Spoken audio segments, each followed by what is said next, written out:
Hello, fellow sojourners. I'm your host, Dave Layton, and welcome to Travel with a Purpose, a podcast designed to keep sojourners and friends informed, entertained, and inspired.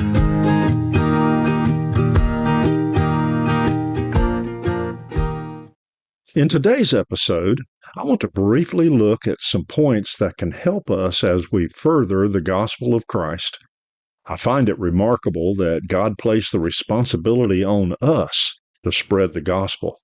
I like Paul's description of it from 2 Corinthians 5:19. He says God has committed to us the message of reconciliation. This is a sacred trust. By the way, us in this verse is you and I as fellow Christians and disciples of our Lord. It's critical then that we develop knowledge and skills to help us do what God has committed to us and to do so to the best of our ability. Certainly, some folks have greater skills in this area. Some seem to have a natural ability. That natural ability is a gift from God and should be used for His glory. But all of us can learn. Well, this episode is about how we can develop knowledge and skills to maximize our influence. Let's begin by looking at just a bit about human nature as a foundation for maximizing our skills to positively influence others to turn to our Lord. The best way to start enhancing our skills to positively influence people is to have a basic understanding about the nature of people. Obviously, we can't cover all about human nature in this presentation, but there is one thing that almost everyone has in common. People are primarily interested in themselves. It may be in the form of self-preservation or how things impact us individually, but it remains that we look at things from the perspective of how it impacts ourselves. Now, this is not necessarily a bad thing. If it's out of control, well, certainly it is. But we just can't help but to have at least a small interest in how things impact us. Another way of saying this is that people are primarily interested in themselves, not in you or not in us. If we disagree with this, well, then ask ourselves why. Is it because someone may think less positively about us? Are we afraid of how it might make us look? You see my point? We interpret things based on how it impacts ourselves. This trait is so strong that even when we do something for someone else, we still have at least a small part about how we look, what others think of us, and how it impacts us. Again, this is not necessarily a bad thing. It's just a part of human nature. This human trait gives us a foundation upon which we can build skills to positively influence others.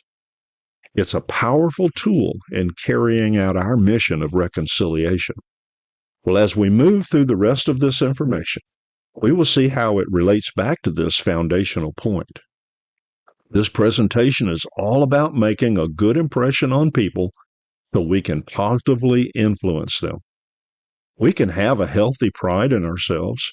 We're not pointing to ourselves in such a way that elevates us, but rather helps us to have confidence that we need. We recognize who we are and what we can do, and we use that to help others succeed. I'm going to go into more detail about this as we progress, but here are a few things to keep in mind. Be sincere. This means we avoid insincere flattery or meaningless words. Say what we mean and believe what we say. Show enthusiasm. Enthusiasm is contagious. Don't try to build yourself up by running others down. Stand on your own merits.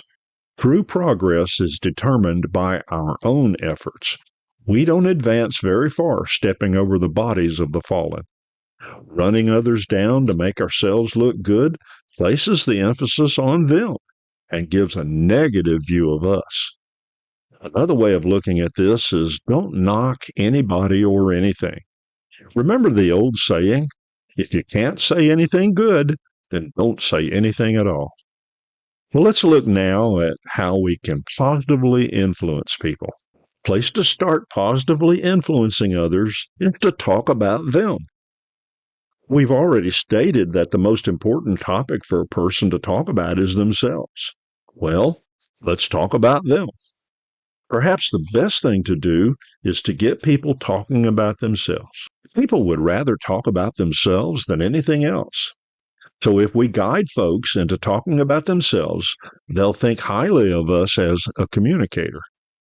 When we talk with someone about themselves, they will be very interested and fascinated. They will think well of us for allowing them to do so. If we don't allow someone to talk about themselves, we're going against human nature and putting up roadblocks for positively influencing them. When we talk to people about themselves, we're working with human nature, not against it. We've already started positively influencing someone when we do this. A basic technique to use this element of human nature is to reduce the use of words from our vocabulary that point to us. Common words we should try to use less are I, me, my, or mine. If we do have to use these words, we should learn to use them to encourage someone to focus on themselves and not on us. There might be some simple statements we can use to shift focus away from ourselves and onto others. For example, we could say, well, this is for you. You will benefit from this. This will please your family. You will receive the benefit from this. If you give up the satisfaction you gain from talking about yourself and that you get from the use of the words I, me, my, or mine, your influence will be greatly increased. You see what I've done? I've shifted the focus away from my benefit to your benefit. This takes practice, but the rewards for us will be worth it. Well, see, I've done it again. I've shifted the focus to you. Well, here's some questions we can ask to get a person talking about themselves. How is your family?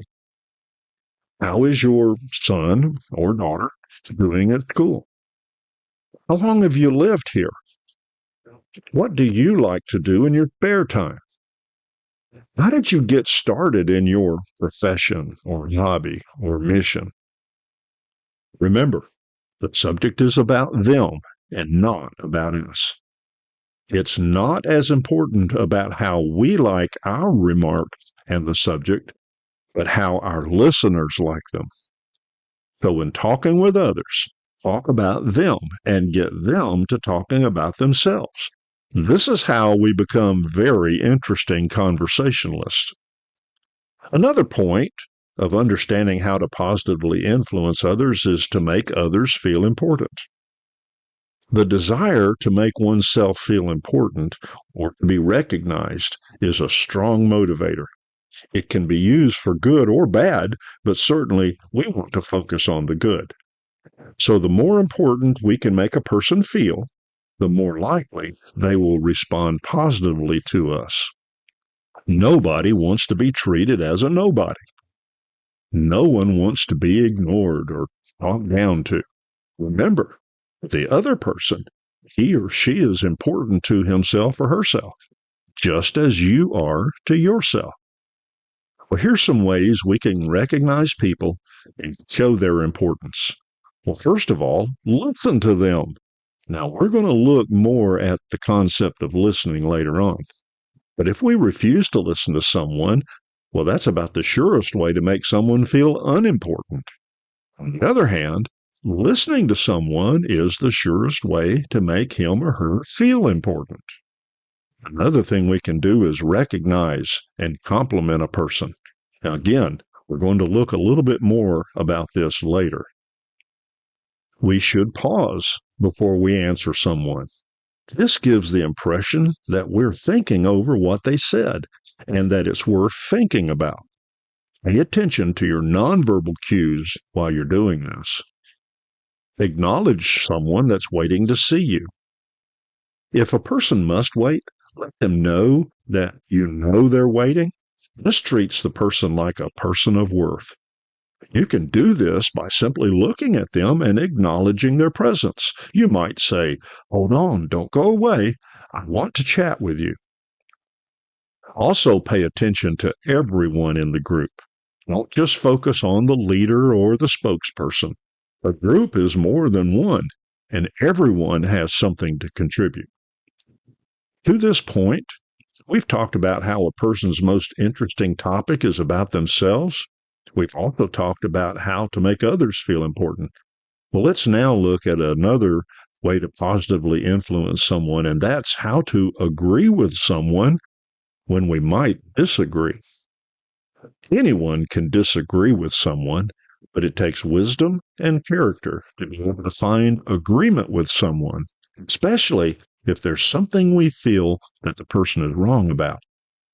We should learn to skillfully agree with people. We can learn this valuable skill to build positive human relations. Here's some ways to achieve this. Learn to be agreeable. This means getting yourself into an agreeable frame of mind. Develop an agreeable nature. Let the person know when you agree with them. It's not enough to be an agreeable person or to agree with people. Let them know you agree with them, even if it's to a small point. You can nod your head yes as you look at them. This naturally communicates that you agree with the person or that he or she is right.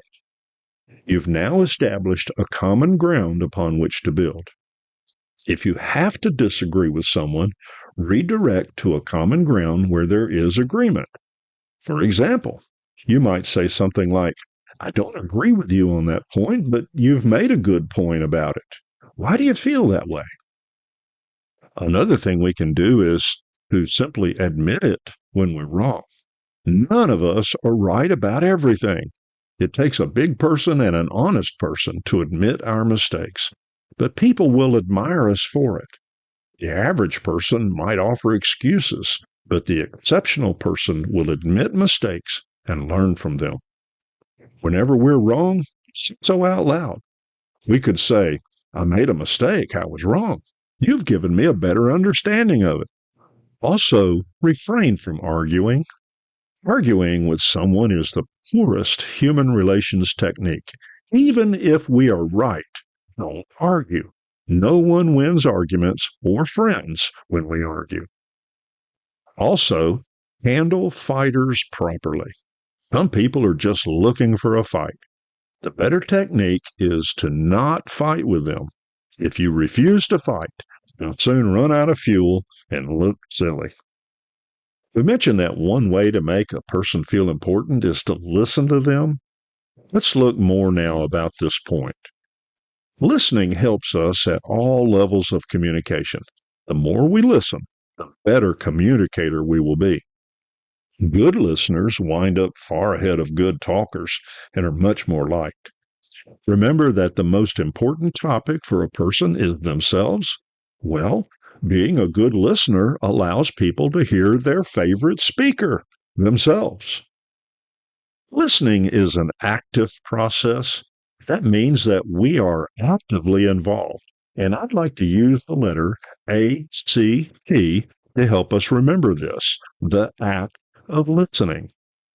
The letter A stands for attend. To attend means to pay attention and to be there physically, emotionally, and intellectually. The letter C stands for consider. To consider means we're thinking about what the person is saying. This involves listening for content and meaning and not formulating a counter-argument. A way to ensure that you are, in fact, understanding what is being said is to restate it back to the person. You could say, "If I understand you, you said," and then repeat it back. Is that correct? And then the letter T stands for talk. So we attend, we consider, and then we talk. All too often we tend to respond or talk what someone says or we think they're saying, rather than responding once we fully understand what and why something is being said. Talking or responding back should be the last action in communicating. Now, here's some basic ways that we can be an active listener. Look at the person who is talking. This gives us a better understanding of what's being said. We also note the nonverbal cues the person is giving. Lean toward the person or turn your head towards the person and listen intently. This gives the impression that what he or she is saying is important and that you want to listen and you don't want to miss a single word. In fact, you don't want to miss a single word. Ask questions to clarify your understanding of what is being said. This also shows the person who is talking that you are, in fact, listening. It also allows someone to restate or clarify their point further. Stick to the person's point and don't interrupt. Don't change the subject until the person is finished, no matter how anxious you are to make your point or to get started on a new one. If you must interrupt, do so for clarification and allow the person to continue. Now, note that these elements of effective listening are nothing more than good manners. Showing good manners always pays off, especially in positively influencing someone. Another skill to learn to positively influence people is to provide a way to meet their wants and needs. This incorporates the listening skills we've already spoken about. We listen to learn what their wants and needs are and to speak to that. We want to learn what motivates a person. What motivates a person is an unmet need or want. All of us have different likes and dislikes, different desires, different concerns, different wants and needs. Certainly, there are some general things upon which we can agree, but we must not assume that other people like what we like or want what we want. When we find out what someone wants or needs, we can move them by providing a way forward to satisfying it. We show them how they get what they want by doing what we want them to do. This is an important key to positively influencing people. Finding out what people want involves asking, watching, and actively listening to them. Well, let's shift our focus just a bit. Let's look now at how we can help people make up their minds. This could be looked at as the moment of truth. In the world of sales, this is known as closing the sale. Something we all want is for someone to say yes to what we're discussing or encouraging them to do. Unfortunately, people are often skeptical of what we're saying. There seems to be an innate suspicion that we're trying to manipulate them for our own gain. Well, let's look at some ways to help overcome this skepticism. Let others speak for us. This means that we point to other persons as an example of success. It's interesting that a person may doubt us if we directly speak to something, but will not doubt when we provide an example from someone else. So speak through a third party. We can do this by quoting successes, citing facts, or showing statistics. Also, give people a reason to say yes. We do things for a reason. So when we want someone to do something, give them a reason why they should do it. However, be sure the reasons you give are their reasons, meaning reasons that are for their advantage and benefit. In short, help them understand how they will benefit by doing what we want them to do, not how we benefit. We can ask yes questions. When trying to get someone to say yes, put them in a yes frame of mind. Begin by asking them perhaps 2 or 3 questions where the obvious answer is yes. For example, we might say something, you want your family to be happy, don't you? You want the best return on your time, don't you? Or you want to see this effort succeed, don't you? The idea behind a yes question is that if we get a person in a yes frame of mind, it makes it more probable they will respond favorably to us. Another way to help with this is to use positive nonverbal cues while asking the question. For example, As we're asking the yes question, nod our head yes. Also demonstrate a positive expression on our face. Use a positive tone of voice and smile. Point of note, even before we say anything to someone, smile. It is another element of human nature that people tend to respond in kind to the behavior of other people. So if we approach a person with a positive outlook demonstrated by a smile, they will very likely respond in the same way. So give the person a sincere smile before we break the silence. This sets the stage for positive interactions. It also relates back to being an agreeable person. We might give people a choice between two yes responses. This means getting people to choose between saying yes to you one way or saying yes to you another way. Either way they choose, they're saying yes to you. If we give them a yes or no option, then we're giving them a plausible way out and a way to say no. Here's some examples. We might ask, do you want to start now or this afternoon? Do you want to study today or would tomorrow be better? This won't work every time, but it will increase the likelihood of influencing people to respond favorably to us. It's much preferable than a yes or no response. We also should expect people to say yes. When we expect people to say yes, then we approach them with greater confidence. When we do so, it further communicates our expectation of a yes response. Imagine you're trying to influence someone, but you ask it as, do you really want to do this? Or, are you sure you want to do this? In these two examples, you're asking or taking a negative approach and are giving them an easy out.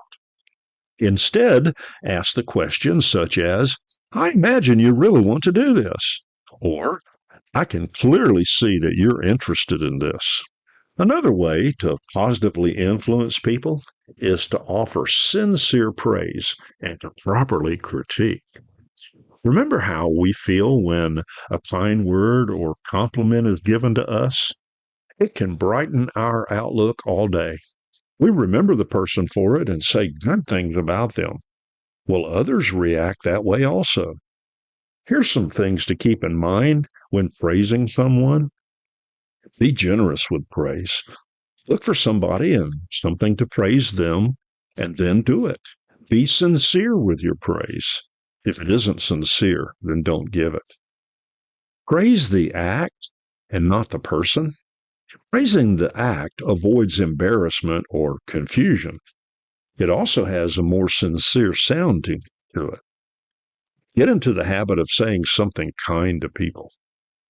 This helps you feel good. It helps you interact with people. It helps people respond favorably to you. Sometimes we must critique someone. Paradoxically, even offering critique can be done in a way so that it doesn't destroy our positive influence. If it's your intent to tell someone off or to give them a piece of your mind, then you'll get nothing from that effort except a false and short-lived sense of personal satisfaction. But remember, you're focusing on yourself and not the person. This results in resentment and avoidance. Here's some positive and successful ways to critique. Criticism must be made in absolute privacy. Nobody wants a public flogging. Preface criticism with positive words or a compliment. Make the criticism impersonal. Critique the act, not the person. Supply the answer to doing it right. Ask for cooperation. Don't demand it. And limit one criticism to one offense. Don't pile on. And finish the criticism on a positive, friendly note. Well, I want to end this point on a positive note. Let's talk about how to skillfully thank people. It's not enough to feel grateful or appreciative. We must show that gratitude and appreciation to those who deserve it. It's normal for folks to respond favorably to those who show gratitude. Don't assume someone knows we're grateful. Let them know. Don't express the attitude of, well, of course I'm grateful. I didn't complain, did I? Well, here's some ways to show appreciation. When we say thank you, mean it. Show it in our nonverbal cues. Use a positive tone of voice. Look at the person, even lean towards them. Say thank you clearly and distinctly. Don't mumble. Say thank you as if you were glad you're saying it. Use their name in our thank. This personalizes our thanks. It means more when a person hears their name instead of simply thank you. Work at thanking people. Just as you want to develop a yes frame of mind, develop a thankful frame of mind. This means looking for opportunities to show your appreciation. An average person can thank someone for the obvious, but the above average person looks for the not so obvious, but there's still important reasons to thank someone. Sometimes noticing a small or simple thing carries as much weight as something big or grand. By the way, this applies to someone who is a part of an effort who might appear to have a minimum role. There are important things done by people we might not ever think about. On a personal note, when I spent time in cancer treatment, I made it a point to thank folks behind the scenes. People like the ones that cleaned up the area where I was being treated, the folks who prepared food.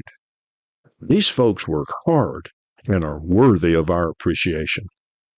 Well, I have one last point to make. To be successful in positively influencing people, you need to learn how to lie, cheat, and steal. Now, let me explain what I mean by that. We need to lie awake at night and look back over our day and ask ourselves if we were successful in accomplishing our goals.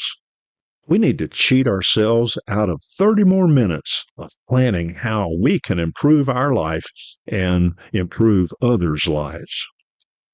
And then we need to steal every good idea we can and internalize it and make it a part of who we are. Now, certainly we want to cite someone who gives us an idea, but we want to take ownership of it. We want to make it a part of who we are. Well, friends, I hope you'll find this information useful, but the best way to make it useful is to use it. Well, that wraps up our discussion about how to maximize our influence on others, and I so thank you for listening. Remember, we're doing this to glorify our Lord and to better carry out our ministry of reconciliation. Thank you for listening to this podcast. If you are interested in being a guest on our podcast or know someone we should have as a guest, or if you have a topic you would like to hear more about, please email me at sojournersevangelize@gmail.com. That's sojournersevangelize@gmail.com. I'm your host, Dave Layton, and remember, we glorify God as together we travel with a purpose. Happy sojourning.